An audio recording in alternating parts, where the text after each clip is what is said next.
Hello and welcome to Catholic Answers Live. Happy New Year to you as we start 2024, which is a very odd thing to say. It always feels odd at the beginning of the year. It takes a little while to get used to, but welcome to 2024. Thanks for being with us to start the new year. We've got an open forum, both hours today, and it'll be internet open forum. We've got lots of questions for Jimmy Akin. Jimmy, of course, is Senior Apologist at Catholic Answers and the proprietor of Jimmy Akin's Mysterious World. Happy New Year, Jimmy. Happy New Year, Cy Kellett. And we can look forward to a full year of weekly versions of Jimmy Akin's Mysterious World. That's the plan. Very good. So, and what drops this week? This week, we're going to be looking at disturbing near-death experiences. These are something that has been widely underreported for a few reasons. One reason is near-death experience researchers initially didn't really want to go looking for these. And another is that the people who've had them don't really want to talk about them. But they do happen. So, when people have asked, they hear about these really peaceful, joyous near-death experiences that people, report. It's not like everyone automatically goes to heaven. There are some disturbing elements in some of these experiences, and we're not sure what percentage of them involve disturbing elements, but it's somewhere like at least a fifth of them, maybe more than that. And so we're going to be talking about the different kinds of disturbing experiences, what might explain them, and giving accounts from people who've actually had them. Oh, wow. All right. Fascinating. All right. You've done near-death experiences before. Yes, I did that back in the very early days of the show. Right. But now we're circling back and revisiting them and looking this time specifically at the disturbing ones. All right. Well, I will brace myself. Almost gave out the number, but nope, no number today. It's an open forum. We're starting the year with an open forum with Jimmy Akin, which is just the right way to start the year. But all the questions are already in. So here's a question for you, Jimmy. This one comes from Matthew. And Matthew writes, Vivek Ramaswamy recently stated that he comes from a tradition of Hinduism that believes in the one true God. And thus, he is aligned with the moral sense of American Christians. Is that actually a normal form of Hinduism? I had never heard of Hinduism like that, and it sounds more like he is just trying to pull in American Christian voters. What can you tell us about this form of Hinduism, and if it is really even a thing? Well, first thing I should say is I don't really know anything about Vivek Ramaswamy. I gather he's a politician. I gather he's running for president. And, I can't judge anybody's heart, much less the heart of a politician. And I would say that politicians of all kinds of different persuasions say things about their religious faith that are not necessarily true for purposes of pulling in voters. What I can say, though, is that Hinduism isn't, on the religious subject, is that Hinduism really isn't a single religion. Basically, after contact with India, Westerners just lumped everything in India together and called it Hinduism as if it was one religion. But there are a bunch of different variations of it that are essentially local folk religions and different philosophical schools that have some similarities to each other, but they can have some profound differences too. And some versions of Hinduism are monotheistic. They believe in a single great creator God, a one true God, but this God may appear under different masks or guises. So like they may talk about lesser deities, but the lesser deities are viewed as really like symbols of the one true God, the one ultimate creator. One of the schools that does this is called Vaishnavism, and it focuses on the god Vishnu as the one true God, with everything else being just like an echo or image of one aspect of Vishnu. Vaishnavism is somewhat familiar to folks here in the West as the belief system of the Hare Krishnas. So the Hare Krishnas that, you used to see chanting in airports and so forth, they're actually monotheists. So they have a belief in one God who is a personal God So he has intellect, will, things like that. And they believe that in terms of moral theology, they believe the greatest good is love of God, just like we do. Love of God is the key thing that organizes all the rest of morality. And so it entails love of neighbor. So as Christians, we believe in one God. We've got the first great commandment, which is love God, the second great commandment, which is love your neighbor. And they essentially share the same thing. And just like we as Christians would say, if you love God, you're in a state of salvation. Paul says, love believes all things, love hopes all things. So that puts us in charity. Theological love of God puts us into union with God spiritually and is thus the key to salvation. They also believe that salvation consists in an eternal personal union with God. So we remain persons. We don't become part of God or anything like that. We remain distinct persons. We do not become God, but we enter into a spiritual union with God that is permanent. And so they have a common vision of our final destiny. I don't know if they think that it will be embodied or not. I'd have to do some checking on that. One difference is that they acknowledge, just like we Catholics acknowledge, that when we die, we're not perfect and we need to be cleaned up in order to have permanent spiritual union with God. We Christians and Catholics particularly recognize that as being accomplished through God's power and through what we call purgatory. They have a different understanding of how the spiritual cleanup goes. They believe it happens through reincarnation. And so the idea is a soul would come back and live multiple lives as part of its sanctification or purification process to be able to be ready for the final destiny of personal spiritual union with God.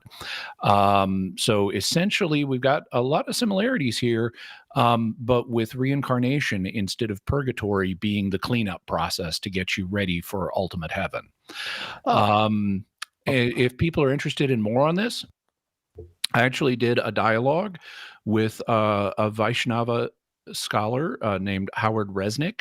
It originally was on the Theology Unleashed channel on YouTube, but I cross-posted it to my own channel afterwards with permission.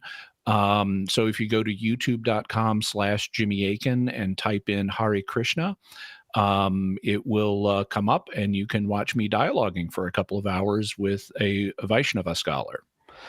Thank you, Matthew, very much for the question. It's an open forum today. Jimmy Akin is our guest, but it's an internet open forum. So I'll be reading the questions that have come to us in the various ways they can get to you via the internet. This one comes from Abraham. Can those who have absolutely not heard about Jesus, but who obey the natural law written in their hearts, be saved? Well, the Catholic Church's understanding is yes, and St. Paul seems to hint at this in Romans 2. He talks about those who have the law, meaning Jews, will be judged by the law, and those who do not have the law, meaning Gentiles, which in this context would mean pre-Christian Gentiles, because the gospel was only now being proclaimed to the nations. So everyone he's talking about up to now has been a non-Christian Gentile. And he says they're going to be judged by the law of God written on their hearts. And he notes that their minds may excuse them. So they may end up being vindicated in terms of how they've complied with God's law. And if they otherwise have cooperated with God's grace, then it's possible for them to be saved. They'll be saved through Jesus Christ. They just won't have known that that's how they were saved until they get to the next world. But this is something that the Vatican II document Lumen Gentium talks about, where it indicates that it is possible for people who, through no fault of their own, don't know the true religion, can nevertheless be saved as long as they otherwise cooperate with the light and grace that they have received. Abraham, thank you for that question. It brings us right to the break. We'll take a quick break on this New Year's Day and be right back with more Open Forum with Jimmy Akin on Catholic Answers Live. Catholic Answers Live. One of the reasons we should go to Mass is because, if you look in the Catechism, you will see the fruits of Holy Communion. And these are remarkable things that we can receive at every Mass that we attend. We encounter the risen Lord, and He shares something of His divine life and love with us. The Holy Sacrifice of the Mass, live from the EWTN Chapel, every morning, 8 Eastern, on EWTN Radio and Television.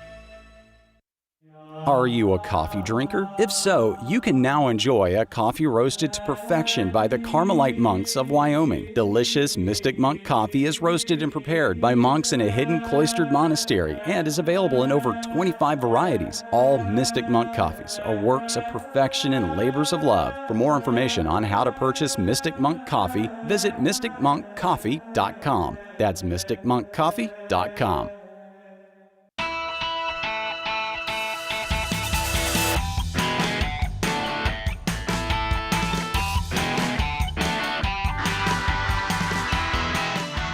Welcome back to Catholic Answers Live. Happy New Year to you. In this new year, I want to invite you again, especially because there's a discount if you want to come on our big 2024 cruise. If you sign up before the 6th of this month, the Feast of the Epiphany.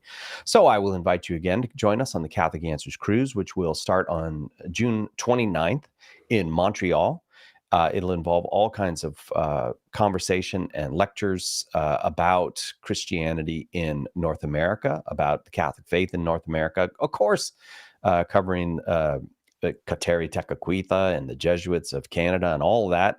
But you'll also be with just a fun floating community of Catholics. And you can, we'll work our way from Montreal up through Quebec and then out around Nova Scotia and down to Boston. By July 6th. If you want to know more about this cruise, check out CatholicAnswersCruise.com. And until the Feast of the Epiphany, until January 6th, if you use the promo code Pope Peter, you can get a discount. Use the promo code Pope Peter and check it all out at CatholicAnswersCruise.com. Jimmy Akin is our guest this hour and next. Because we're starting off the new year, right? And all the questions are in. My job is just to read the questions to Jimmy. And this one comes from Steve.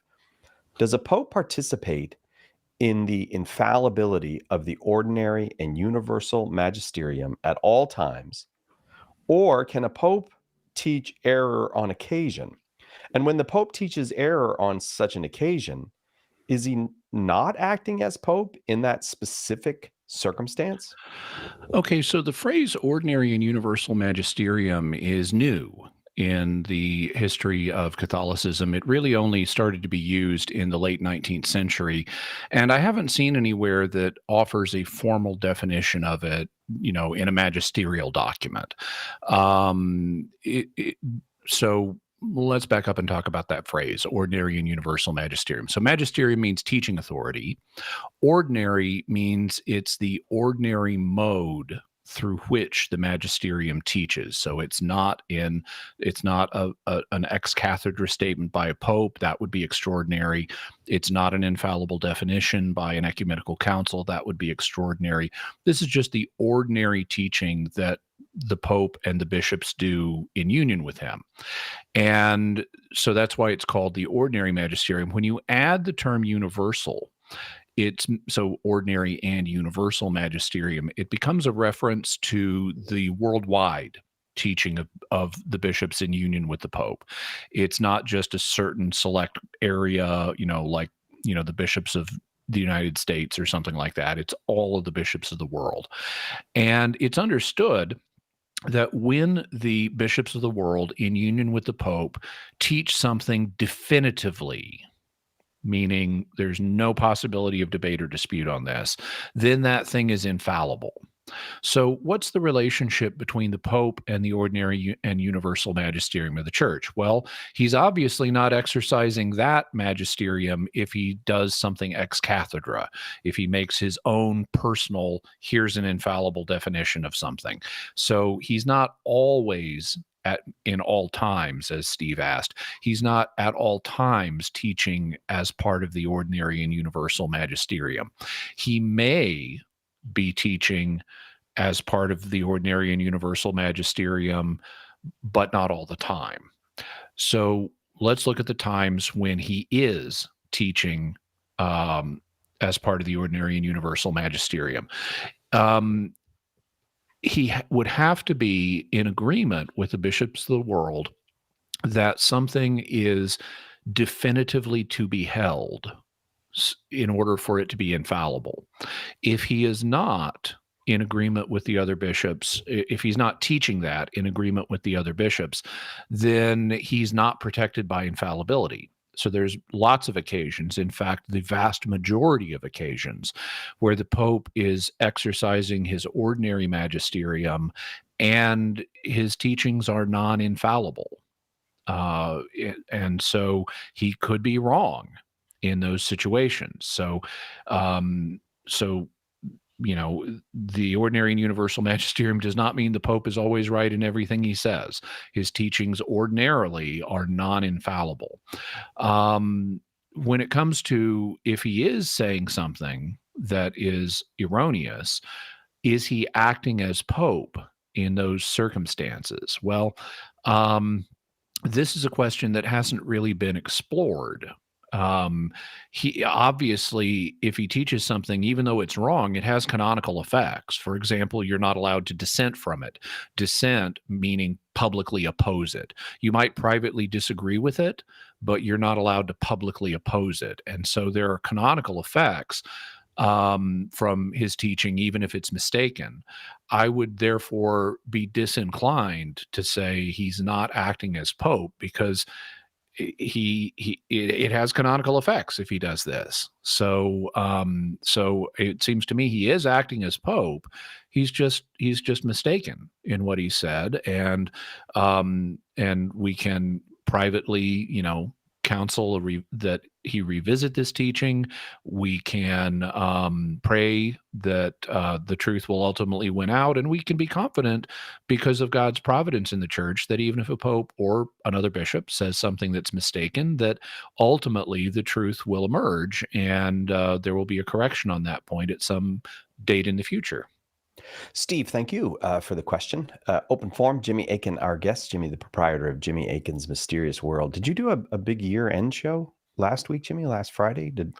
How do you Mysterious close? World? Yeah. Well, so what we typically do is, for the Friday closest to Christmas, we do a weird question show. Although this time we did a Mysteries of the First Christmas show. Oh yeah. And then for New Year's, the Friday between Christmas and New Year's, we typically do a New Year's weird question show. Ah, okay. So, and all that's available. You can find Jimmy Akin's Mysterious World at mysterious.fm. You can find it on YouTube. You can find it wherever you get your podcast. And lots of people have, and they're happy they did. Check it out. All right, let's go on to Celine. Steve, thank you for that last question. Celine asks this. My husband and I enjoyed listening to espionage audiobooks, but it's really hard for me to imagine that all these assassinations of bad guys and just people we don't want to talk can be morally acceptable. Jack Ryan and Mitch Rapp might be heroes in fiction, but what would the church say about this kind of life? Well, the church doesn't really comment on matters like this. So what we can do instead is fall back on Catholic moral theology. In the view of the Vatican, this is why they don't really comment on it. It really wouldn't do to have the Pope issuing statements about the moral aseity of assassinating people. And these days, the emphasis at the Vatican is all about promoting peace and de-escalating conflicts. So these days, you never expect a Pope to say, oh yeah, it's okay to off somebody for reasons of national security. And my impression is that most churchmen, including at the Vatican, haven't really thought intensively, or in some cases even thought carefully about such matters. But if we fall back on Catholic moral theology, there is in Catholic tradition an awareness of the principle of using lethal force as a form of legitimate defense. And thus, assassinations could be morally legitimate in principle if legitimate defense requires them. So if you've got a situation where, in order to preserve the greater good, preserve the lives of many more people, you could assassinate a bad guy. He needs to be a bad guy and his death needs to be essential to protecting other human life. But it is, in principle, possible, just like shooting a soldier on a battlefield can be, in principle, morally possible as a form of legitimate defense, but only when it's required as a form of legitimate defense. If there are other better ways to solve the problem without using lethal force, you need to use the other better ways. Celine, I hope that's helpful to you. I appreciate it. I thought that was going to be a question about should I read these? Sometimes we get those questions. Should I be reading these? But more of a real world question. And thank you for it, Celine. This one comes from Mark. Jimmy, what would you say to Ben Shapiro, who doesn't believe in Jesus, not even as a prophet, nor the gospel, to convince him to become Catholic Christian? And then that's followed with this question: will his soul be safe with what he believes? Well, I know who Ben Shapiro is. He's sort of a young conservative commentator. He happens to have a Jewish background. And in terms of what I would say to him in order to encourage him to become a Christian, it would, in substance, be the same as what I'd say to anybody else. I'd present a basic argument for Jesus as the Messiah. In fact, I have a whole course from the Catholic Answers School of Apologetics called Evidence for Christ, where I go through different Jewish conceptions of the Messiah, and then I mount an argument for here's why we should regard Jesus as the Messiah. Then I'd essentially present him or anyone else the content of that course.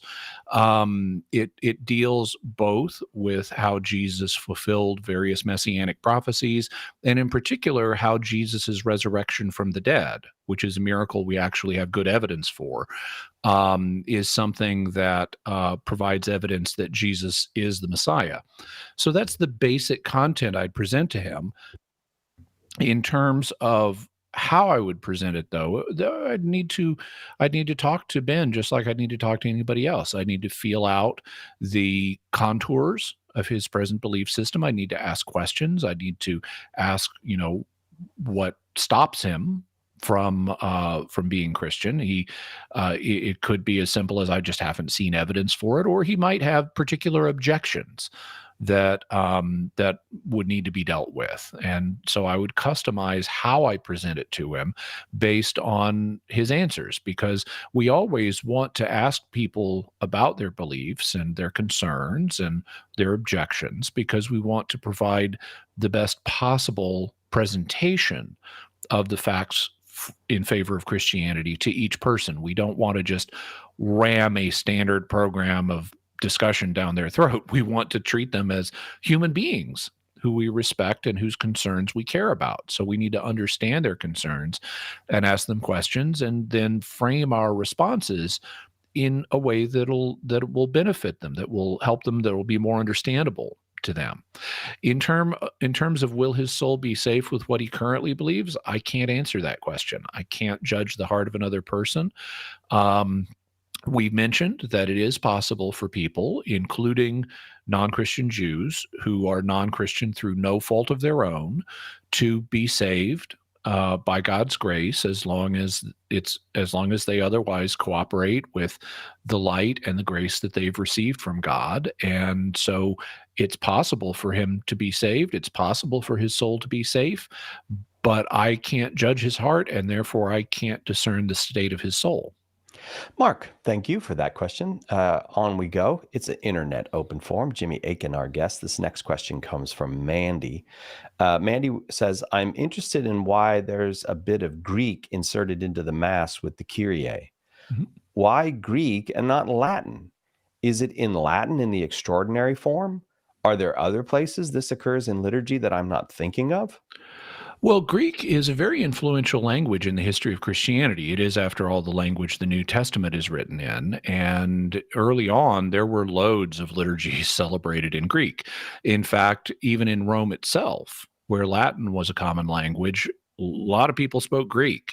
It was sort of the international language of the time. And so when Christianity spread to Rome, they actually probably early on were celebrating the liturgy in Greek. And over time, the local Latin language reasserted itself, and the liturgy became dominantly in Latin.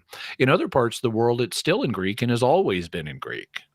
So how much Greek there is in a particular liturgy is going to depend on where you're talking about and which liturgy it is. Like if you go to, various Byzantine churches in Greece, it's all Greek all the time and always has been.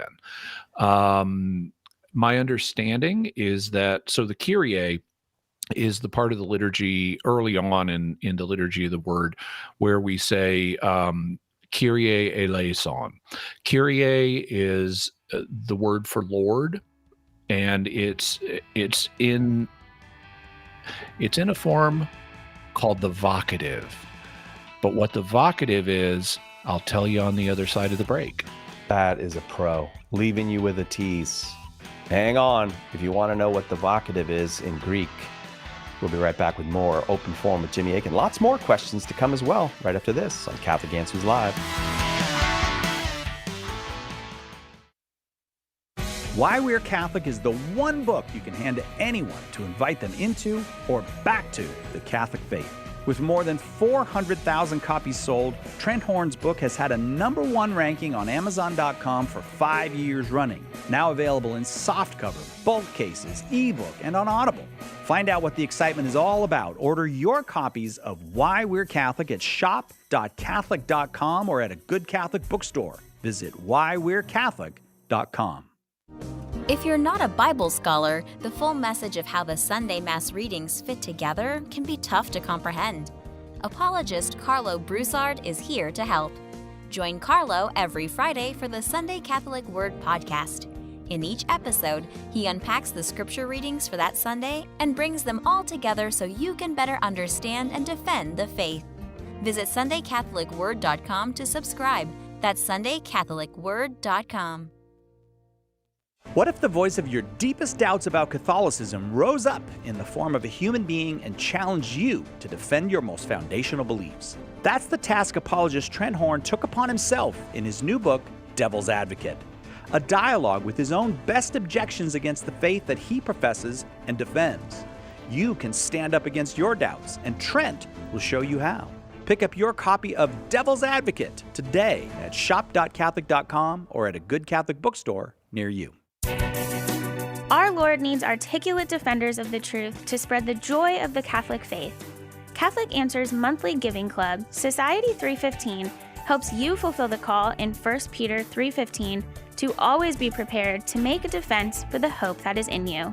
For as little as $10 a month, you'll help Catholics grow in faith, bring lapsed Catholics home, and lead non-Catholics to the truth. Go to casociety315.com and join today.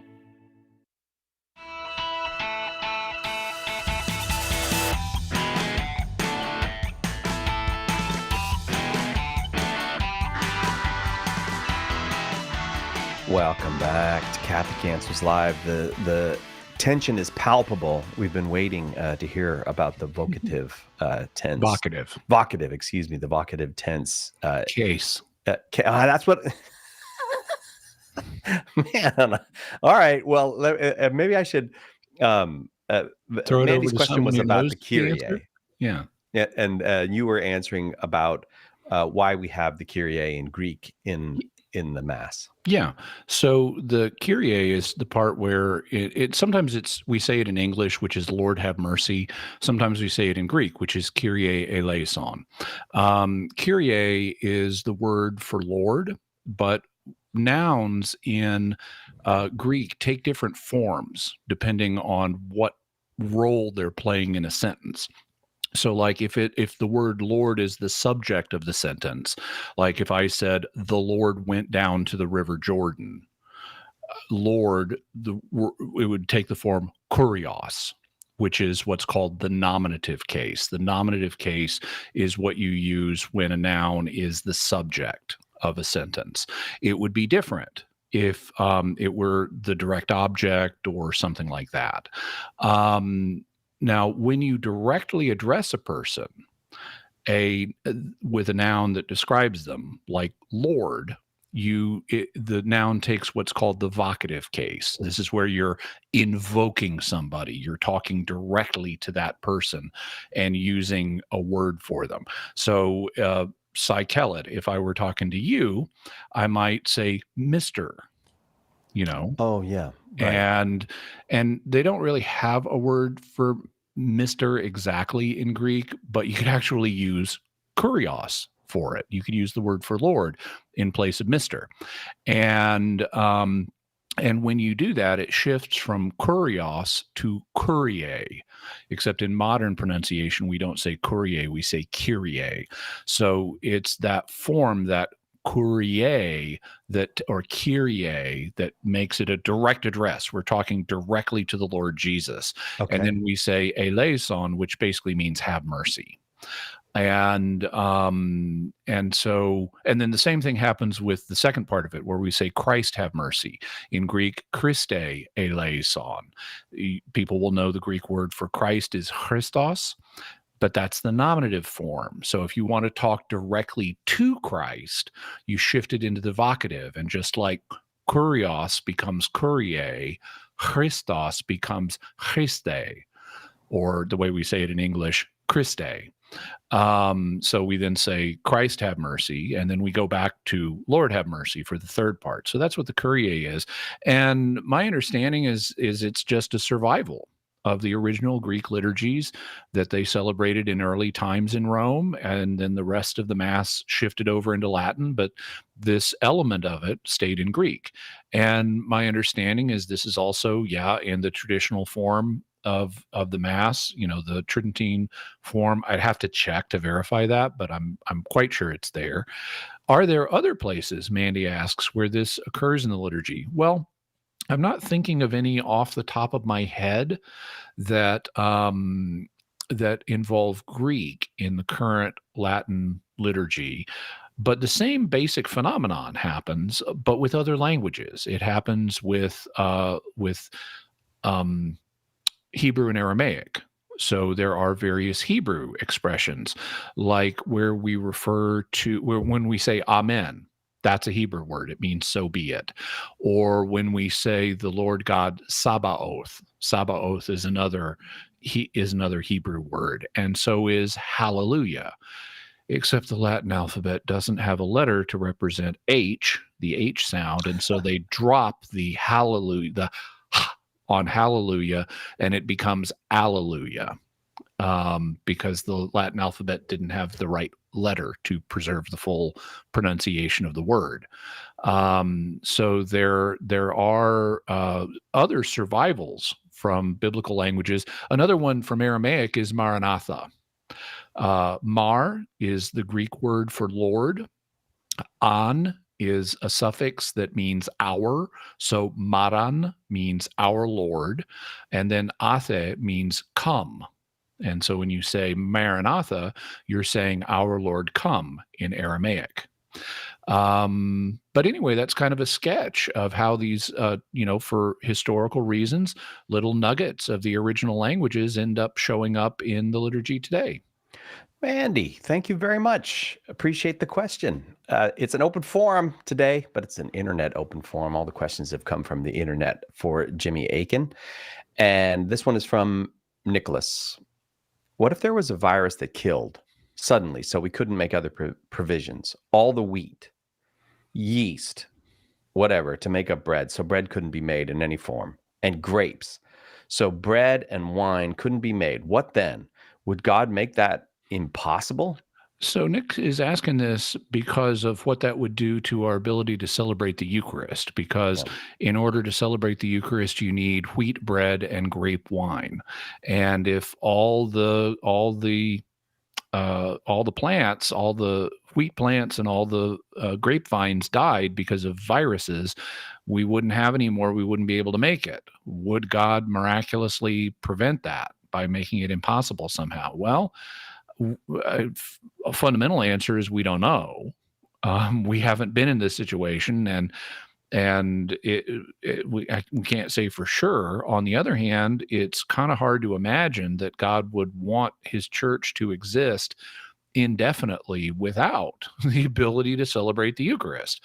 And so we could infer that God would probably make some provision for this. And in fact, you could argue he already has, by the way he's set up the world. It's already basically impossible to have a virus we'd need two viruses in this case, one to affect wheat and one to affect grapes. It's statistically impossible to have viruses of this nature emerge and spread so quickly that we can't make any provisions for dealing with them. In fact, even if such viruses did emerge and wiped out the global wheat and grape populations, we already have a fallback provision in that we got a seed vault. There is a place in, I want to say Norway. It's up in Scandinavia, and I think it's Norway, where we have a seed vault that contains seeds from different plant species all over the world in case of nuclear war. So that if we ever destroyed civilization and wiped out lots of or something else like an asteroid strike or something, wiped out lots of plants, we'd be able to reconstruct the flora of the world using the seed vault. So if we did have viruses wipe out wheat and grapes, we could figure out a cure to the virus, and then we could go into the seed vault and pull the seeds for wheat and grapes and repopulate the world's wheat and grape supply. So relax, Nicholas, on this one. It sounds like we're going to be okay. I wonder what that. Do you think they put it in Norway because it'll stay cold up there, even if you have a nuclear war? It's also remote, and Norway is not likely to be struck by nuclear weapons. Oh, yeah. Nicholas, Incidentally, some things similar to this have happened with other species. Have you ever noticed, Cykellet, that candy that says it's banana flavored has this really interesting, sharp taste that is not really what bananas taste like? I can honestly say I do not remember having had banana candy. Really? That's a failure on my part. I realize, Jimmy. This is very surprising. You would think that if anybody remembers banana candy, it would be me, but I'm having trouble conjuring a memory. Okay, well, I had banana candy periodically as a child, and you and I are the same age, so I would have. And you're, a candy fan, so I would assume. Yes, I am. But people who've had banana candy will have noticed that it tastes good, but it doesn't really quite taste like bananas do. And there's a reason for that, which is the banana candy was patterned, its taste was patterned after the taste of bananas like back in the 1940s. But subsequent to that time, there has been a disease that has almost eliminated that strain of bananas. And so a different strain of bananas is what you buy in the supermarket now. And that's why banana candy doesn't taste like the bananas you buy in the supermarket, because it's based on a different cultivar that is almost extinct because of a disease. You can, however, still get that cultivar by special order. And so there are some places, like I know there's one down in Florida, where they still grow the original cultivar of banana that banana candy is based on, but you have to special order it. Wow. What do you know? I don't remember things as well as you do, but I remember reading that Brussels sprouts are like, how Brussels sprouts are famously like, oh, I don't want to eat my Brussels sprouts. And now everybody loves Brussels sprouts. I read an article that said that's because Brussels sprouts don't taste the same as they tasted 40 or 50 years ago. They've completely updated them. It could be a new cultivar. I'm also told that the cooking technique has a lot to do with it, that if you boil Brussels sprouts, which is the way my mom did it, it's lousy. But if you like roast them, it's much better. All right. Well, thanks very much, Nicholas, for that alarming question. I think we'll take a little break. We'll take a quick break. Be right back with more Open Forum with Jimmy Akin on Catholic Answers Live. This is Bishop James Conley of the Diocese of Lincoln. Keep it right here on Catholic Answers Live. In Morse code, the sequence SOS is a distress call. It's been said that it stands for Save Our Souls. Well, right now our world is in big trouble, and we're putting out an SOS call for help. Will you answer that call? St. Paul Street Evangelization, a Catholic nonprofit, has hundreds of teams who share the good news with souls who don't know Jesus. Catholic Answers is supported in part by St. Paul Street Evangelization. Visit streetevangelization.com to get involved. carry the faith wherever you go. Watch your favorite EWTN show, series, or special, or listen to your favorite EWTN radio program at any time, day or night. EWTN On Demand brings all your favorites instantly. Download the EWTN app at EWTNapps.com today.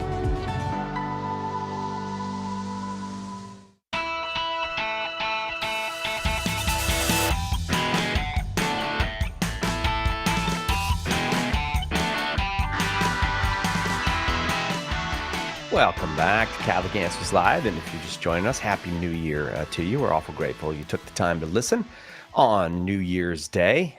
Although I guess it's possible if you're listening on the other side of the date line, it's now the 2nd.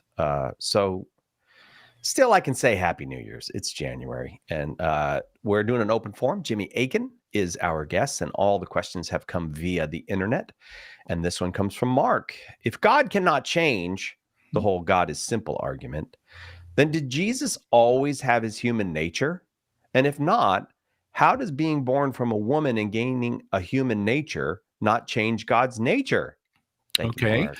So we got two questions here. The answer to the first one depends on the frame of reference you assume. As you know, people have said in the wake of Albert Einstein, everything's relative, and what it's relative to is the frame of reference you assume. So in order to answer the first question, if God cannot change, then did Jesus always have his human nature? You need to say when you're talking about, and there are basically three options. If you're talking from a perspective inside of time, then Jesus did not always have his human nature. If I'm talking about the year 100 BC, the Son of God does not yet have a human nature. On the other hand, if I'm talking about the year 100 AD, then yeah, he's got a human nature now. But since he didn't have one back in 100 BC, he doesn't always have a human nature in time. So those are two of the options, before and after the incarnation in time. But if you assume a different frame of reference, if you assume God's eternal frame of reference in the eternal now that is outside of time, then yes, the Son of God always has a human nature. He acquires that nature sometime in the year 3 BC, and then it goes forward from there. So if you're talking from an eternal perspective, you can say the Son always has this nature, but he always has it in time during a particular stretch of time. If you're speaking from a temporal perspective inside of time, he does not always have it. He acquires it at a certain point, and then it goes forward from there. The second question was, if he doesn't always have his human nature, which he doesn't from a temporal perspective, how does being born from a woman and gaining a human nature not change God's nature? The answer is we're talking about two different natures. He has a divine nature, which is fixed and unchanging, and he has a human nature that is acquired and changing. So if by God's nature you mean the divine nature, well, that doesn't change. So things that happen in time don't change things that are outside of time in eternity. So his divine nature is simple and unchangeable, and therefore it does not change. What does happen is inside of time, a new nature, a human nature, gets created and associated with that divine nature and moves forward from there. Mark, thank you for the question. It's an awful good one. I appreciate it. It's open forum. This one comes from Michael. In John chapter 4, Jesus tells the Samaritan woman at the well, "You people, presumably Samaritans, worship what you do not understand. We worship what we understand because salvation is from the Jews." St. Augustine once said, si comprehendas non est Deus, which means if you understand it, it is not God. I believe Augustine is reflecting on the mystery of the Trinity, which is not illogical, but cannot be deduced by reason alone. Which is it? Can we, Jews or Christians, understand God? How can Jews understand God without grasping the concept of Trinity? Finally, how does this understanding relate to salvation being from the Jews? Okay, so the dilemma here is essentially found in juxtaposing different statements, one from Jesus and one from St. Augustine. And the solution to the dilemma is recognizing the flexibility of language and what is being claimed in each circumstance. So, what does each particular utterance mean? What does Jesus's utterance to the woman at the well mean? And what does St. Augustine's utterance mean? The conflict between them is essentially illusory. It vanishes when you recognize how flexible language is and which assertions are actually being made. So it's not like knowledge and knowing someone or understanding someone is an all or nothing thing. We have different degrees of knowledge and understanding of other people. Like I if someone asked me, "Do you know Cy Kellett?" I'd say, "Yeah." And if someone said, "Do you understand Cy Kellett?" I'd say, "Yeah, I think I do, but I don't know him as well as his wife Missy does. I don't understand him as well as his wife Missy does, but I do understand certain things about Cy Kellett. And even Missy doesn't understand Cy Kellett as well as God does. So there are degrees of knowledge and understanding we have of other people, and that's essentially the solution to these different things. The Samaritans did have some understanding of God. They worshiped the same God that the Jewish people did, but they had certain erroneous ideas about God. They thought, for example, that he needed to be worshiped on Mount Gerizim in Samaria instead of at the temple in Jerusalem. So they had an alternative temple on Mount Gerizim. In fact, the Samaritans today, there's still several hundred Samaritans who have a community in Israel, and every Passover, they go up on Mount Gerizim to the ruins of the Samaritan temple and they sacrifice lambs.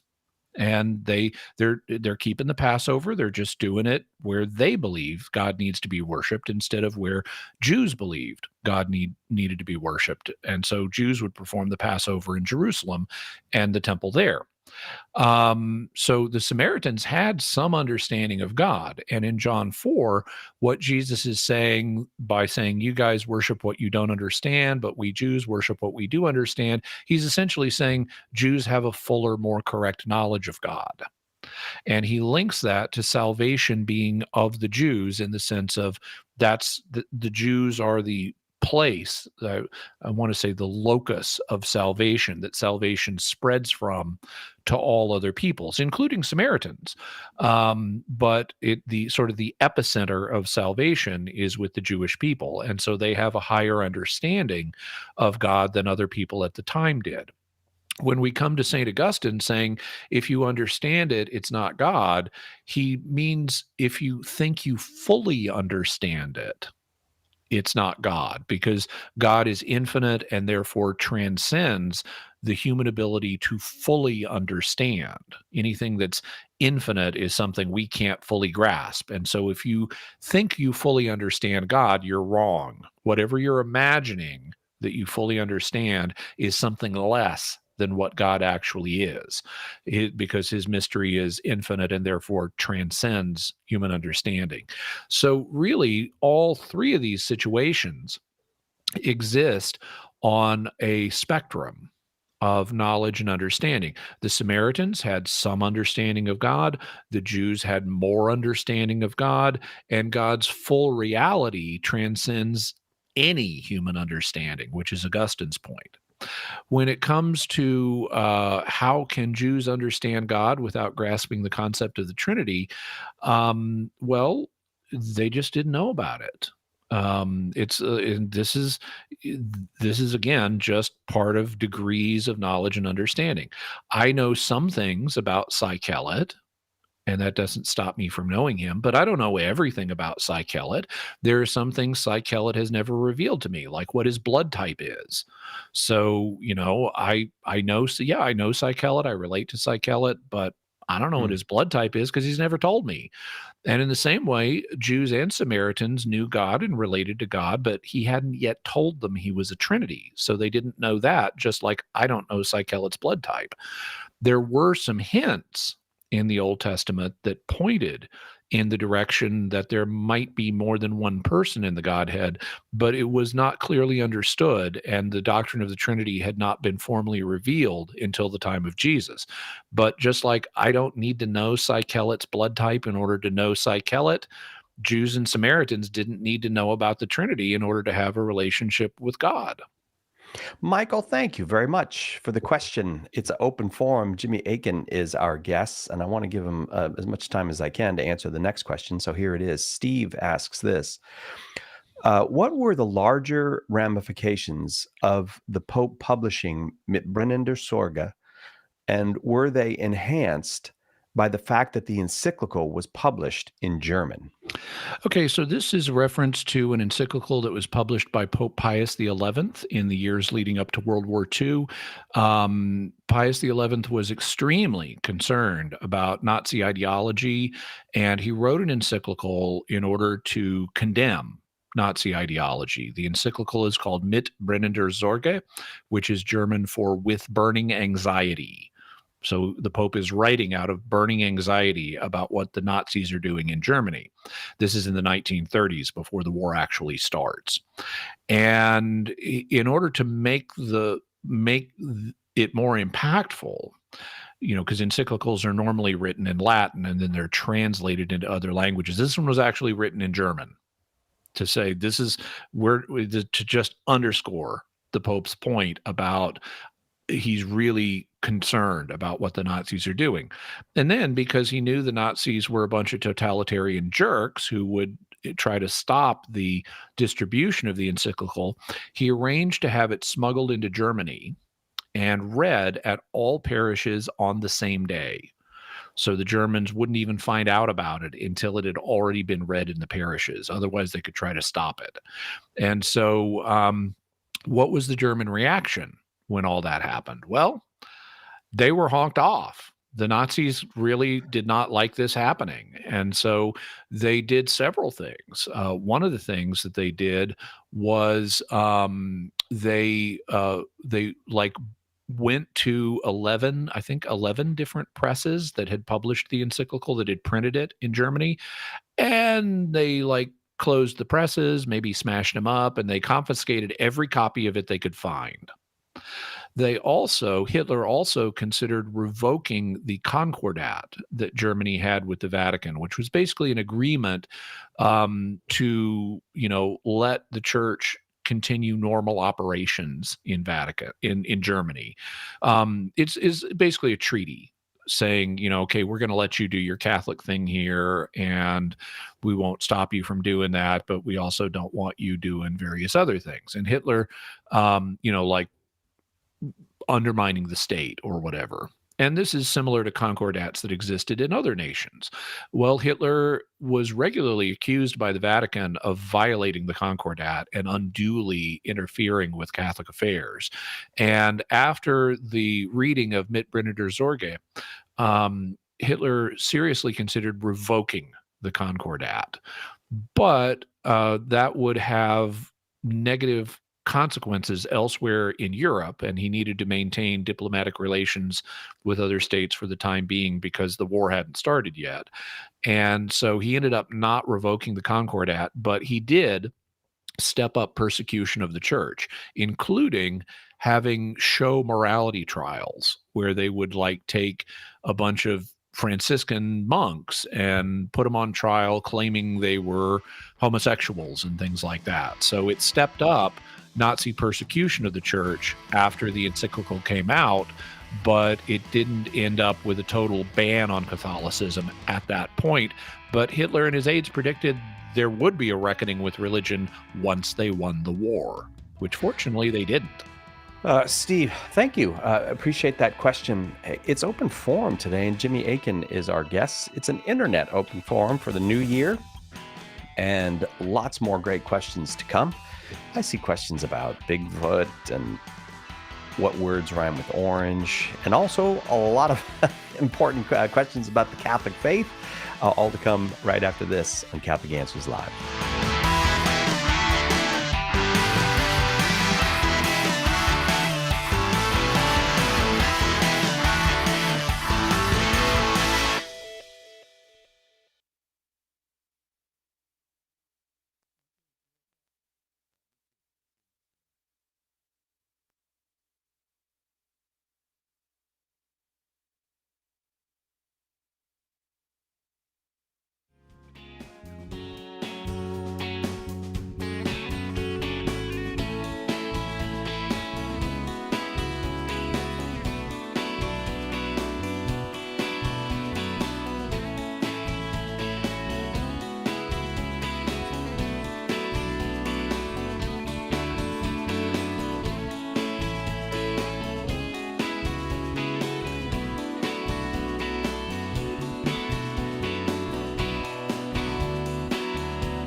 Welcome back to Catholic Answers Live on this New Year's Day. Thanks for being here with us. I'm Cy Kellett, your host.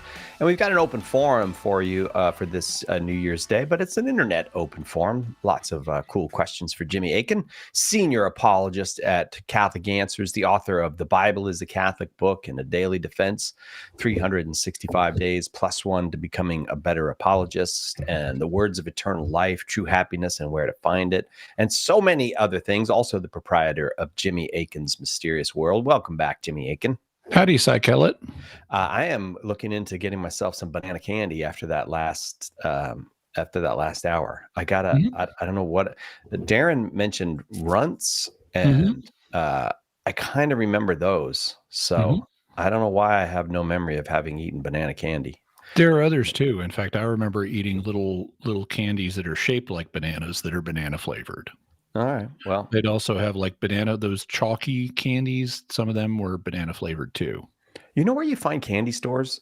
In airports. I guess everybody's fired up for candy at the airport because well, you're getting on an airplane. You may as well self-soothe.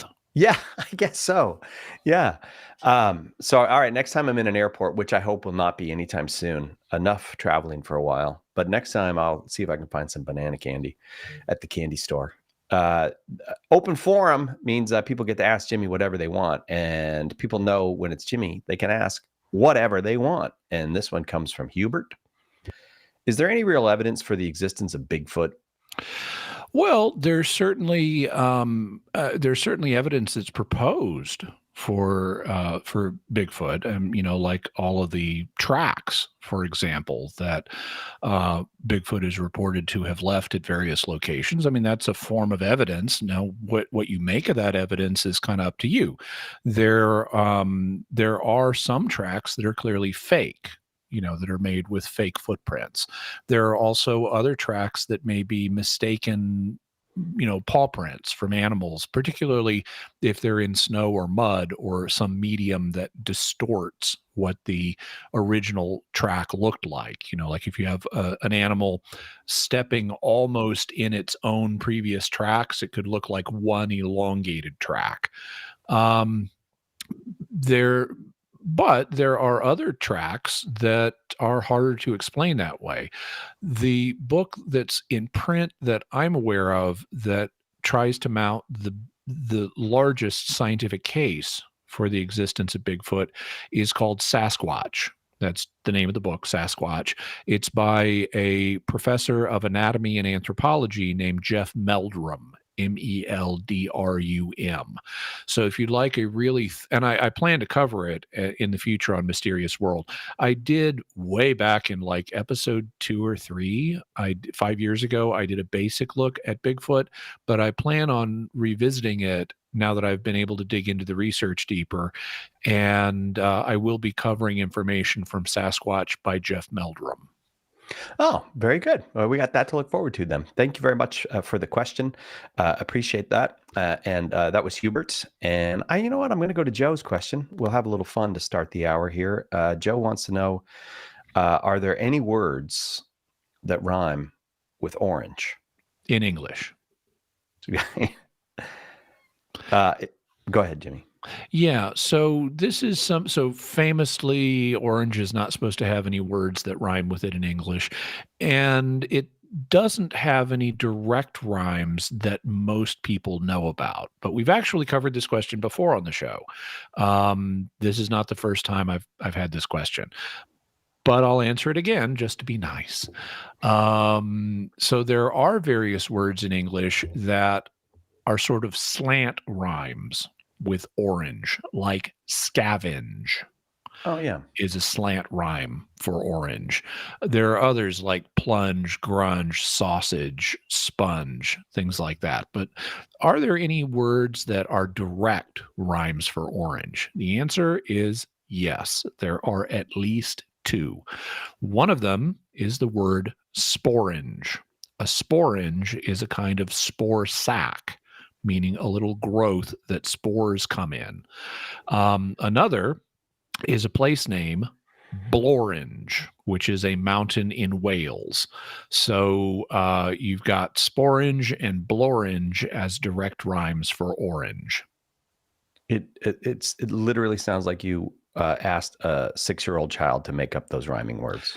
Well, you asked for words that rhyme, they're going to sound like orange with slight variations on the front of the word. That's what a rhyme is. I feel like I've tried to make like a slant rhyme with Stonehenge at some point, but it doesn't really work. But yeah, did you ever watch H.R. Pufnstuf, Psychedelic? Oh yes, where is he when things get rough? Yeah, well, he's your friend when things get rough. Oh, he's your friend when things get rough. So for people who may not know, Sid and Marty Krofft did a live action children's show back in the late 1960s called H.R. Pufnstuf.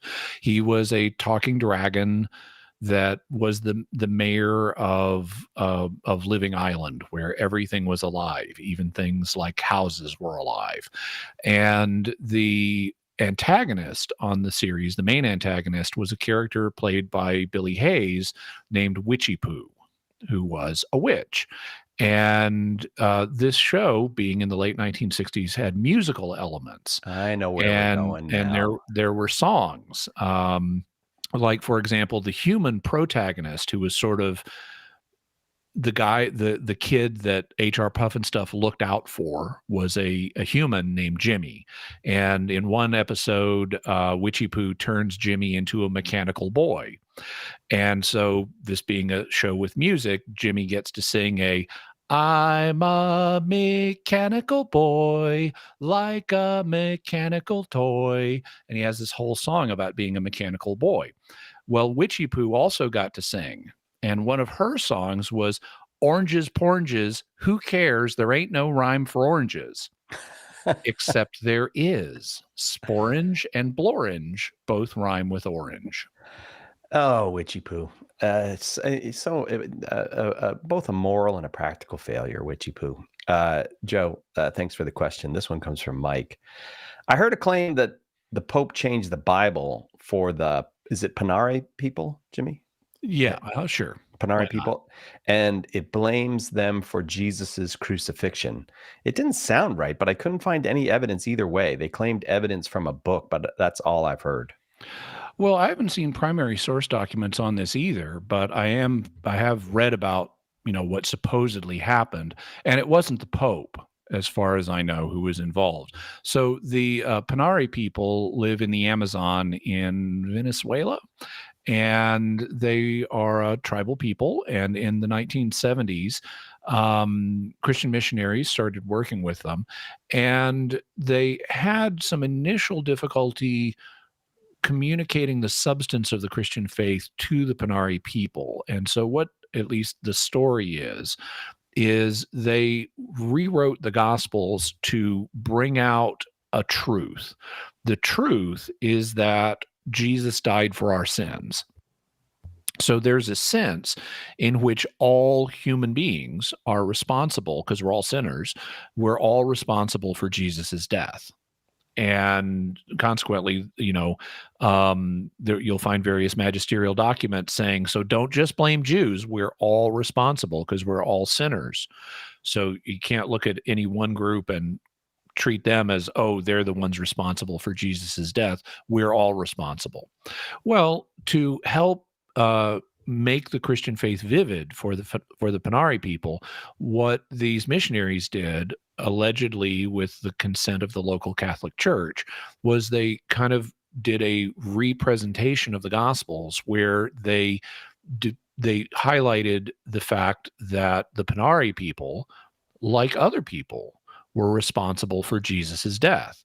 And so there's reportedly like a scene in this rewritten version of the Gospels where you have kind of like a war council of Panari people plotting the death of Jesus, to highlight the fact that all of us are sinners. And it says like they did this because they were wicked, which is a fundamental truth. We all have wickedness that we struggle with, and so we're all responsible for Jesus's death. And this was a way of helping make that emotionally engaging for the Panari people. It's not, in essence, different from the message that's presented to all of us. Whenever missionaries go anywhere, they explain we're all sinners and and Jesus died for us. So there's a sense in which we're responsible for his death. Although that's not the whole story, because he also freely chose to die on our behalf. So there's another side to the story. I don't know how. I would presume that other side of the story got communicated to the Panari people as well, because that's another part of the gospel message that's important. The gospels stress it. I mean, Jesus even says, "No man takes my life from me. I lay it down of my own accord." So I would assume that in the fullness of time, the Panari got the fullness of the gospel message. And I think it's a little problematic to look at one aspect of what they were told as if it were representative of everything that they did to try to help communicate the Christian faith to the Panari people. Also, frankly, a lot of the people I see telling this story seem to have a bias against evangelization. They treat it like a bad thing that Christians were evangelizing, but from a Christian perspective, it's a good thing to share the gospel with everybody, because it's a message for everybody. You can debate, were the methods that were used in this particular case appropriate to this case, but from a Christian perspective, you shouldn't be dissing the concept of evangelization itself. Mike, thank you for the question. That brings us to the break. We'll be right back with more Open Forum with Jimmy Akin on Catholic Answers Live. Catholic Answers Live. Do you have a question but prefer to ask it privately? Catholic Questions can help. Go to CatholicQuestions.com to ask your question online, email us, drop us a letter, or give us a call. Longtime Catholic Answers Live apologist and author Jim Blackburn or another Catholic Questions apologist will be happy to assist you. Catholic Questions proudly supports Catholic Answers Live, so visit us at CatholicQuestions.com today. That's CatholicQuestions.com. EWTN has its own official YouTube channel with tens of thousands of videos covering just about every conceivable topic of interest to Catholics. And best of all, it's free. Every day, EWTN adds new TV shows, live events, devotionals, homilies, and specials to its YouTube channel. Visit the EWTN YouTube channel today. EWTN is the Global Catholic Network.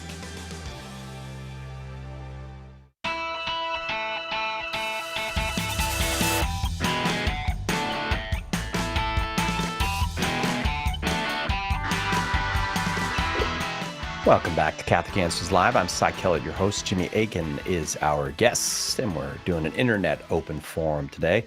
Open forum for Jimmy. People get to ask him whatever they want, but all the questions have already come to us via the internet. I'm going to do a couple questions from Barrett, and this is the first. Barrett asks this, Jimmy: could Genesis chapter 3, verse 15 have any implications for papal infallibility? If the devil bites only the heel and not the head, Christ, then could this be used as evidence for papal infallibility as the visible head of the church? With the Pope as the visible head of the church. Yeah. This is essentially an argument based on the spiritual sense of the text, because there's not the Genesis 3:15 is about snakes and humans. It's not about the Pope and the devil. Now, the serpent is a symbol of the devil. And so, and that's something that's confirmed, for example, by the book of Revelation. But if you read the actual curse in Genesis 3:15 about, he's going to strike at your heel and you're going to crush his head and stuff like that, that does apply to Christ and the devil, but literally it's about snakes attacking humans and humans crushing the heads of snakes. In fact, I've done that myself. Back a number of years ago, I walked out of the back door of Catholic Answers, and there was a baby rattlesnake in the parking lot, and it went to rattling at me. And my first thought was, there are women in this building who are wearing sandals. My second thought was, what do you know? My chiropractor was right. I am left-footed. And then because I stomped it. And my third thought was, I've just reenacted Genesis 3:15. So literally what it's a prophecy of is mutual conflict between humans and snakes, but it also applies in the spiritual sense to Christ and the devil. And you could try to apply it, since the Pope is the vicar of Christ, you could try to apply it to a conflict between the Pope and the devil. But be careful, because this is the spiritual sense. And as a result, we can't really use it for apologetic purposes, because it's not going to be convincing to people who don't already believe in papal infallibility. I can't go to someone and say, here's this prophecy about humans crushing snake heads, therefore the Pope is infallible. They're not going to find that persuasive at all. And so St. Thomas Aquinas cautions us against trying to use the spiritual sense of the text to prove things, to prove doctrines. We need to prove doctrines based on the literal sense of the text. Once you've proved the doctrine, the spiritual sense of the text may help illustrate it. But if all you've got is a speculative spiritual sense interpretation, it's not ultimately going to be persuasive for people who don't already believe what you're trying to convince them of. Thank you for the question. Appreciate that, Barrett. But here's a second one from Barrett. Wants to know, how would you respond to a oneness Pentecostal who claims the Son speaking to the Father is simply God demonstrating how humans ought to behave towards God, similar to how a human teacher might have a sock puppet speak to the teacher in a respectful manner as a demonstration for the students? Well, I don't know, Cy Keller. What would you say to a oneness Pentecostal who did this? No. I don't think Jesus is a sock puppet. Yeah, well, that's a key problem with this argument. Okay, so for people who may not be aware, oneness Pentecostals are people who believe that there is only one person in the Godhead. They will typically say that one person is Jesus, and that the Father, the Son, and the Holy Spirit are different modes or roles that this one person assumes. So when Jesus is talking to the Father in the Gospels, that presents a problem for oneness Pentecostals, because if Jesus is having a conversation with the Father, that makes it look like the Father and the Son are two different persons, which is what oneness Pentecostals reject. And so in this case, the oneness Pentecostal is trying to come up with a rationale for why the Son would have apparent conversations with the Father. And the proposal is that this is to teach us a lesson, that he's not really talking to the Father. He's showing us how we should relate to the Father. And he has this imaginative example of a teacher using a sock puppet in class. Okay, well, there are a few differences. One of them is Jesus does not, between the two situations, one of them is Jesus is not the same thing as a sock puppet. If you got a teacher using a sock puppet, talking to the sock puppet, it's obvious you've got a human talking to a sock puppet, because the sock puppet is right there. You can see it. And it's obvious this is an imaginary conversation for one purpose or another. So the situation of a teacher with a sock puppet visually communicates this is not a real conversation.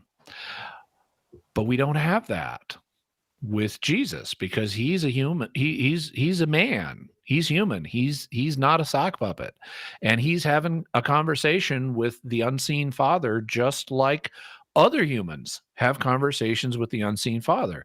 So if that's what Jesus was trying to teach us, is I'm not really having a conversation with my Father, I'm doing this just to give y'all an example, then he would need to communicate that in some way. And he doesn't. He doesn't say, hey guys, I'm the Father, and now I'm going to put on a little show for you to show you how to be respectful towards me when you talk to me and I'm not seen.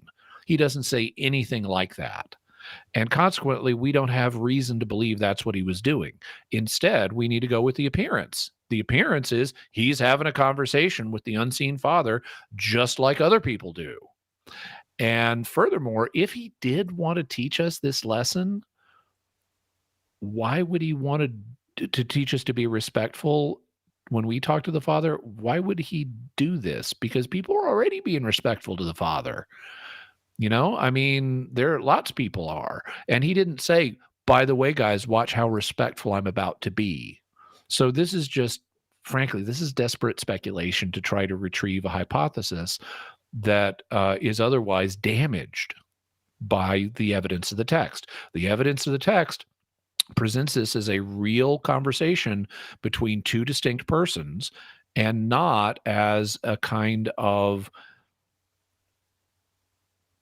didactic, meaning teaching-oriented demonstration that's an imaginary conversation. Barrett, thank you for both of those questions. It's an open forum. Jimmy Akin is our guest. And Joe asks this. There's a claim circulating online that the Bethlehem shepherds were not only temple shepherds who procured unblemished lambs for sacrifice, but they did so specifically by wrapping a chosen lamb in tight swaddling clothes and then laid it in a manger to keep the animal from thrashing around and injuring itself. The early fathers certainly point out that the swaddling clothes and tomb-like manger point to Christ's death and self-gift as the bread of life. But are there any primary sources that verify the detail about the shepherds wrapping up a lamb in a manger, or is this just speculation without evidence? This is speculation without evidence, as far as I'm aware. In fact, I have no evidence of first century Jewish Palestinian shepherds wrapping up lambs in swaddling clothes to keep them from injuring themselves. I don't have any evidence of that. Normally what happens when sheep give birth is out pops the baby sheep, and then it starts following the mom around, and it doesn't get put in swaddling clothes. In fact, you want it up and ambulatory and moving around quickly.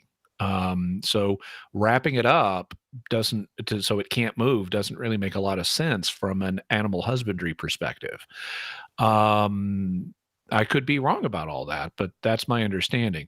I also would challenge the idea that the shepherds in Bethlehem were quote unquote temple shepherds. I have no evidence that the temple had any shepherds in its employ. What I do think there's evidence for is that the sellers of sacrificial animals in the temple complex would have sold sheep for sacrifice. So you didn't have to bring your own all the way from Nazareth or whatever. You could just bring the money, and then you could buy a sheep in Jerusalem, and then you would offer it at the temple. So the sellers of animals, just like we have the sellers of doves mentioned in the Gospels when Jesus clears the temple, there would have been people selling lambs and oxen and other sacrificial animals, or those are the basic ones. You also have like pigeons and things. And so consequently, these sacrificial animal sellers would have needed to source their sheep, and they would have sourced them locally, because that's the whole point of selling them at the temple, is so people don't have to transport them long distances. But I don't know that they would have used shepherds in Bethlehem. Bethlehem is 6 miles away from Jerusalem, and they probably would have wanted to source their sheep closer. You don't want to make an unnecessary 4-hour trip. If it takes 2 hours to get to Bethlehem and 2 hours to get back, you don't want to have to do a 4-hour trip just to go get sheep. You'd want shepherds that live in and around Jerusalem to be your sources of sheep for the temple.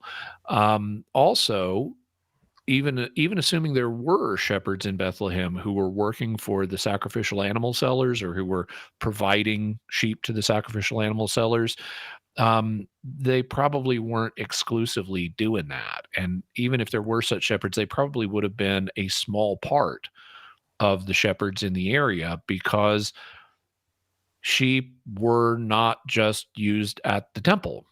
You used sheep to get wool. You used sheep for clothing. You used sheep to get meat to eat.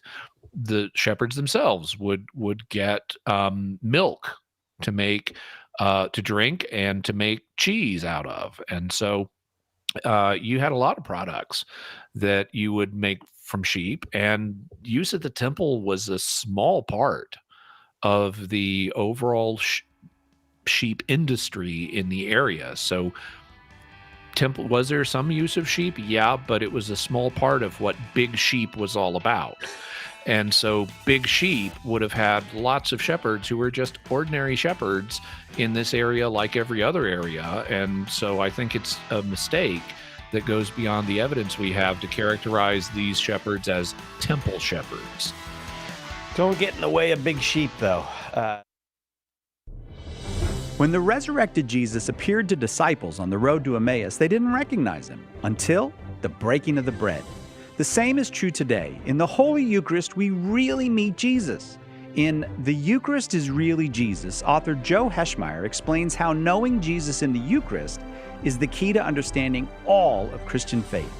Order your copy of The Eucharist is Really Jesus today at shop.catholic.com or get it at a good Catholic bookstore. Our Lord needs articulate defenders of the truth to spread the joy of the Catholic faith. Catholic Answers monthly giving club, Society 315, helps you fulfill the call in 1 Peter 3:15 to always be prepared to make a defense for the hope that is in you. For as little as $10 a month, you'll help Catholics grow in faith, bring lapsed Catholics home, and lead non-Catholics to the truth. Go to casociety315.com and join today. Is relativism dead? It sure seems dead. Each day, new moral demands are made, and they are presented to us as absolutes. Everything, from transgender ideology to physician-assisted suicide, is presented as a moral good that all right-thinking people must accept.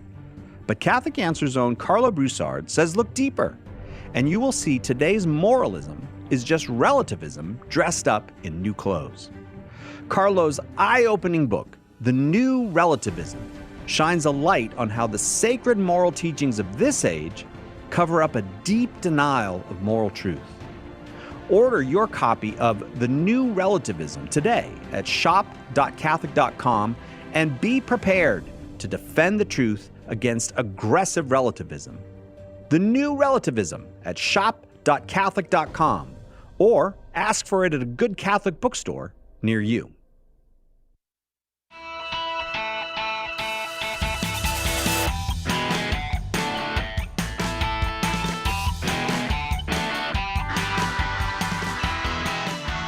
Welcome back to Catholic Answers Live. I'm Cy Keller, your host. Jimmy Akin is our guest. It's open forum. It's an internet open forum for this first day of the year. And before we go back to the calls, as I did last hour, I would like to invite you to come with us on our cruise, Catholic Answers Cruise, departing June 29th from Montreal and sailing down the St. Lawrence Seaway, visiting Quebec and St. Anne de Beaupré, and lots of conversation and talks from historians about the history of Catholicism in the New World. And then we finish up in Boston on July 6th. If you want to find out about coming with us on the Catholic Answers cruise to a part of the world that is just beautiful in June and July, check it out at catholicanswerscruise.com. And if you sign up between now and the Feast of the Epiphany, January 6th, use the promo code Pope Peter. When you use the promo code Pope Peter, you get a discount on your cruise at catholicanswerscruise.com. All right, back we go to the questions, which, as I said, have come to us in the various ways questions can get to people over the internet. And this one comes from Damon. What sacrament can angels administer and or confect? It's a plural there. Excuse me. What sacraments can angels administer and or confect? I have heard of angels both giving communion as well as appearing as a priest to give confession to someone who was desperately seeking to go to confession. Well, I don't think we have a clear answer on this. I am aware of reports of experiences where angels have done things like this. For example, the Fatima children Lucia, Francisco, and Jacinta reported that before the Virgin Mary appeared to them, that an angel showed up and gave them Holy Communion. And so, that's it. That doesn't necessarily mean the angel had the ability to confect the Eucharist. The angel would essentially be functioning as a really extraordinary minister of Holy Communion in this situation. Not just an extraordinary minister of Holy Communion, but a really extraordinary one, since he's an angel. On the other hand, and furthermore, this could be just a purely visionary experience. It might not have been physical. On the other hand, confession is an information-based sacrament, and so if an angel hears your confession, I would assume that it would have the same effect as a normal confession. Otherwise, why would the angel be doing this? So I think that the answer is we really don't know enough about these experiences, but I don't rule out the possibility that they are authentic, and that they mean what they look like they mean. In fact, I can't rule out that angels are capable of performing all of the sacraments, because the earthly liturgy is meant to be a pattern of the heavenly liturgy. So just like there are human priests here on earth, there are angels functioning as priests in heaven. And we see them at various points in the New Testament, in the Bible, such as in the New Testament, where you have the 4 living creatures that surround God's throne and participate in the worship of God, and they're effectively functioning as priests. There are other individuals, though, that are members of the heavenly court. Now, today, we think of any created spirit that's not a human as an angel. We just apply the term angel to, it's a created spirit, it's not a human, therefore it's an angel. So you essentially have 3 categories. You've got God, who's an uncreated spirit. You've got angels that are created spirits and not humans. And then you've got humans who are created spirits that are human. And that's what we're aware of. Originally, though, that things weren't conceptualized quite this way. In the Old Testament, the Israelites conceptualized God as a heavenly king. And just like kings have courts, God was understood to have a court, and there were different members of this court. Some of the members of the court were known as sons of God. Just like an earthly king has, his sons have prominent places in his court. So there were spirits known as sons of God who were talked about in the Old Testament, who are kind of like the high-ranking members of God's court. And you see them, for example, at the beginning of the book of Job, which starts one day when the sons of God were gathering around God in his court. And so these are heavenly spirits. They're created, but they're so close to God, they're called sons of God. And then also in waltzes, Hasatan, the accuser, also known as Satan. And Hasatan is kind of like the court prosecutor in God's court. It's his job to scope out misdoing in God's kingdom and accuse those people to God. And this day he accuses Job. He says Job is a fair weather friend. Actually, God brings up Job and says, "Have you noticed my servant Job?" And Hasatan is like, "Oh, he's only a fair weather friend. He's not really your good servant." And so that sets up the dramatic action in the book of Job. So you see here, we've got kind of the royal princes, the sons of God. We've got the court prosecutor.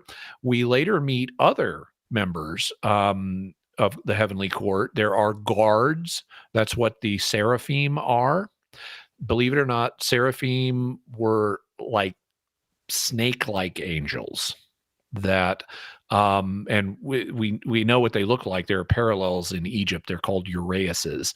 But basically they're snake-like guards that guard holy space.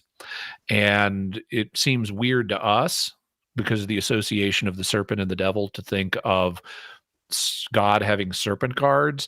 But if you think like an Israelite in the 8th century BC, oh no, it's not unnatural at all. God's the greatest king. He's going to have the most butch, dangerous guards. He's not going to have wimpy human with wing guards. He's going to have like vicious snake guards that are going to kill anybody that tries to get near God's throne without authorization. So we see guards. We also see commanders. The Hebrew word is cier. And Michael is described as a commander in God's army. And so if you got an army, you got soldiers. And then, so we got all these people. We've got the princes, we've got the prosecutor, we've got the guards, we've got the commanders, we've got the soldiers. Oh, and we have the messengers. Now, messengers are little low-level guys. You know, they all they do is they run around and take messages places. But that's what the word angel is. In Hebrew and in Greek and in Aramaic, the word for angel is the same as the word for messenger. Well, what's happened is today we've latched onto the term for the lowest kind of spiritual creature and expanded it to cover all of them. So now, even though Michael's described in the Old Testament as a commander, we call him an angel. And the prosecutor, oh yeah, he's an angel. He's a fallen one, but now we call him an angel. Mm-hmm. And the sons of God that God lets rule over the nations, oh yeah, those are angels now. So we have collapsed the terminology for all of these different things: guards, commanders, soldiers, princes, prosecutors, and we just call all of them messengers now. So that fact can blind us to the differences between the roles that they play, because the role of a soldier is not the same as the role of a commander, and the role of a guard is not the same as the role of a prince. So it's possible, since we see angels doing priestly services in the heavenlies, it's possible that there are some angelic priests. And these angelic priests might have sacramental abilities that are not broadly shared among all the angels. So it's possible that some of the angels do have priestly functions that allow them to do the sacraments. Now, that's just speculation, but based on reports of things like angels bringing communion or angels hearing a person's confession, I can't rule out that there are some angels who are priests and are given the ability by God to administer sacraments to humans in a valid way.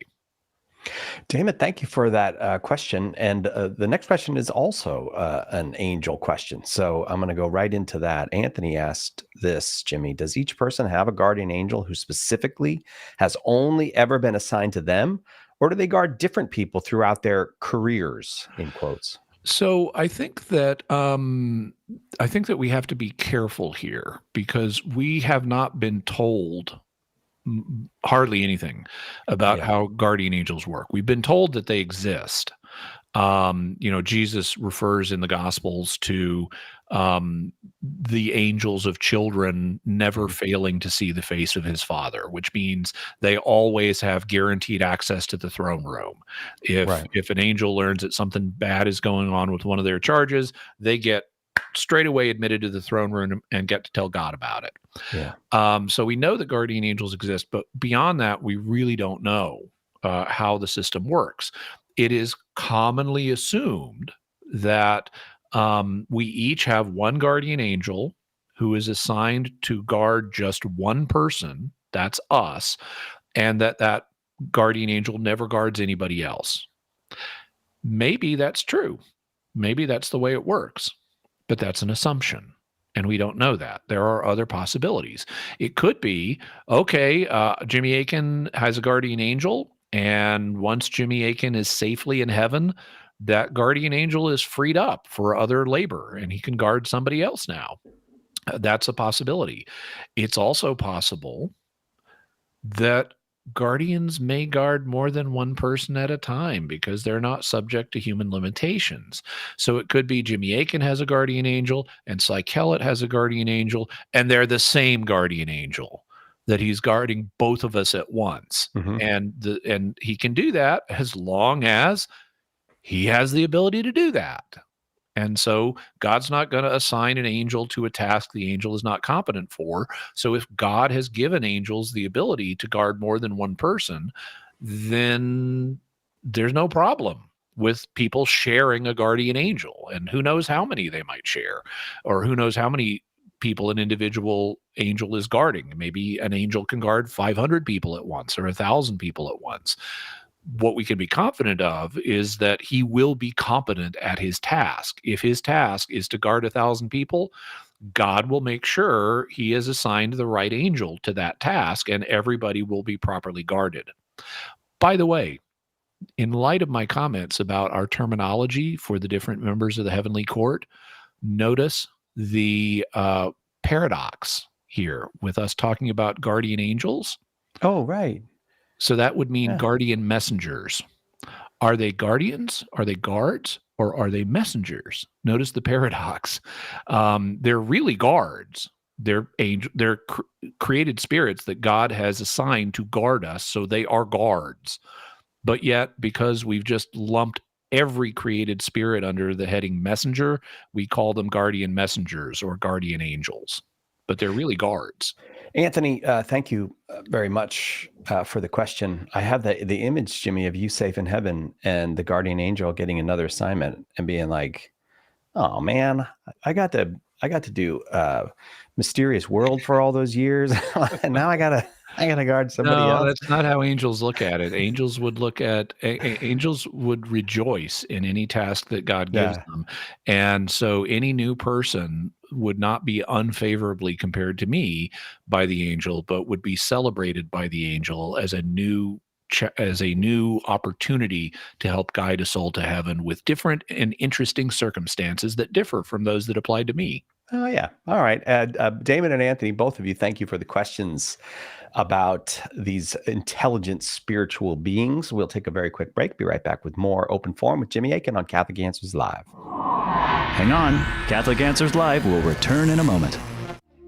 Underwriting for Catholic Answers Live is provided by Real Estate for Life. Real Estate for Life connects homebuyers and sellers to real estate agents while supporting pro-life organizations. On the web at realestateforlife.org. One of the biggest mistakes a Christian can make is to try to do good without God's help. St. Therese said, "When we trust only ourselves and not God, our soul becomes incapable of virtue."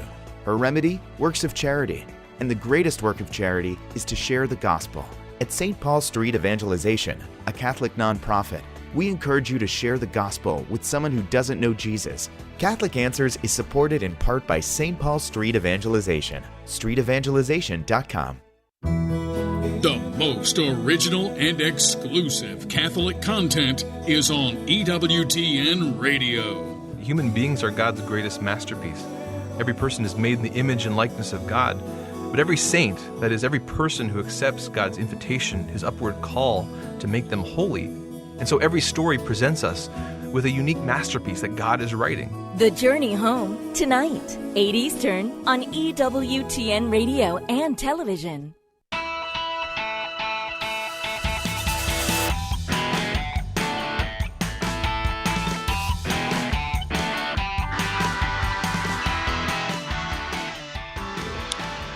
Welcome back to Catholic Answers Live. It's an open forum. Jimmy Akin is our guest. I'm Cy Kellett, your host. And lots more questions, so off we go to the questions. Brett sent this one in. Brett said, "I worry about bad breath, especially as an extraordinary minister of Holy Communion. I want to put a Listerine breath strip on my tongue shortly before I go up as an extraordinary minister. Is this licit before receiving communion?"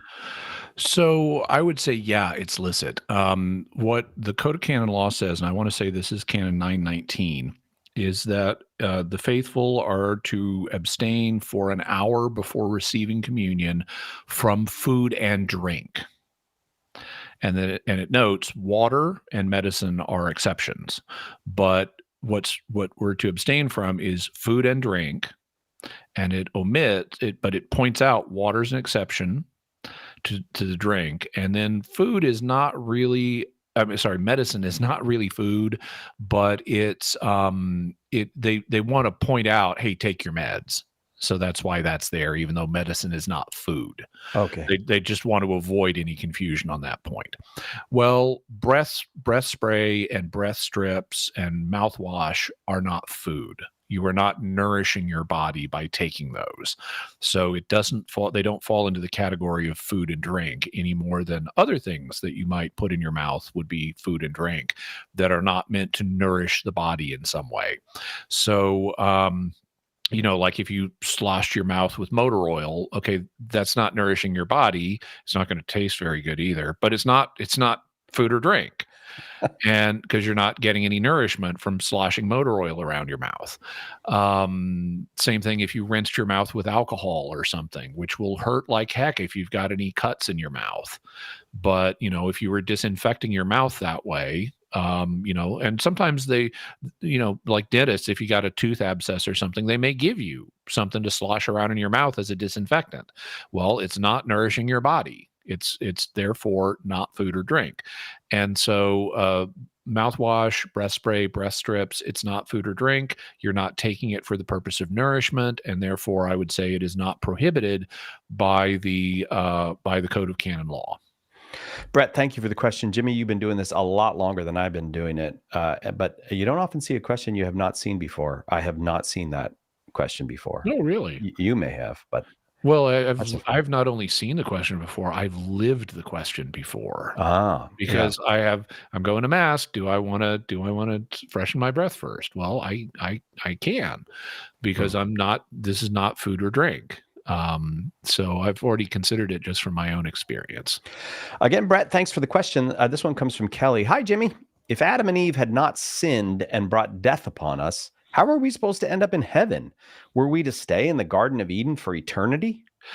Well, this involves a major counterfactual, which is if they had not fallen into sin, because that's not what happened in our timeline. So we're dealing with an alternate history question here. And as always, the truth is we don't know very much about alternate timelines because God has not told us what would happen in them. All we can do is speculate.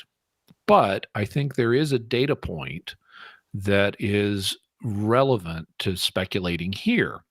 The church's liturgy refers to Adam's fall as a felix culpa. Culpa means fault, and felix means happy. So the church's liturgy, and I want to say this is part of the Holy Week liturgy. It could be part of the Christmas liturgy, but I think it's the Holy Week liturgy. It refers to the fall as a happy fault. The idea being that mankind ended up benefiting more from the fall than it would have benefited if Adam and Eve had never sinned. So the idea, this is at least a common idea historically, is that that if Adam and Eve had not sinned, if our first parents had not sinned, then we would have remained in the garden, and that would have been a good existence. It would have been literally paradisical, but it wouldn't have been as good as Christ becoming one of us and redeeming us and uniting us with God on this higher spiritual level. And so, at least according to the common idea, mankind would have had a blessed destiny in the garden, which may have grown to cover the whole earth or something, but we would have had a blessed destiny without the fall, but we have an elevated, even better supernatural destiny as a result of the redemption, which is conditional on the fall. And so the idea is that actually we benefited. Adam's fall was a felix culpa. It was a happy fault that ended up giving us a better destiny than we would have had otherwise.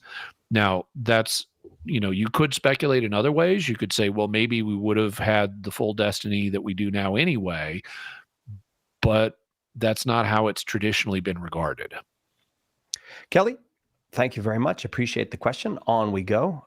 John asks this: My wife wondered if Moses might have time traveled to be with Jesus at the Transfiguration, either at the end of his life or when he was with God getting the laws, or in the tent of meeting. After all, there was the glory of God at the Transfiguration, and Moses's face glowed after being with God. Yeah, so I'm a big time travel fan. The laws of physics do not prevent travel into the past. They certainly don't prevent travel into the future. We all travel into the future at the rate of 1 second per second, and you can even affect the rate at which you progress into the future through relativistic effects, like by flying near the speed of light, or by flying into a gravity well or out of a gravity well. You can change that 1 second per second rate depending on the frame of reference you pick to measure it with. So, the trick would then be getting back to your own time, and that would involve to your original time, and that would involve time travel into the past, which is not prohibited by the laws of nature. In fact, it seems to kind of be expected by what we understand from Einstein's theory of relativity, but we don't know how to do it, at least not yet. So I'm a fan of time travel, but I'm also a fan of interpreting texts the way they would have been understood by the original audience. And the original audience reading about the Transfiguration would not have understood it as time travel, because Moses dies at the end of Deuteronomy, and then something weird happens with his body, because Jude refers to the devil and Saint Michael disputing over Moses's body. And then they see Peter, James, and John see Moses along with Elijah at the Transfiguration. This would not have been understood in terms of time travel. Now, I can't rule it out that it was time travel, that God plucked Moses from some time before he died, brought him to the Transfiguration, and then put him back. I can't, that's within God's power, so I can't say 100% that didn't happen, but I can say that's not how this text would have been understood, because people in the past did not have the concept of time travel. The idea of space and time being malleable is something that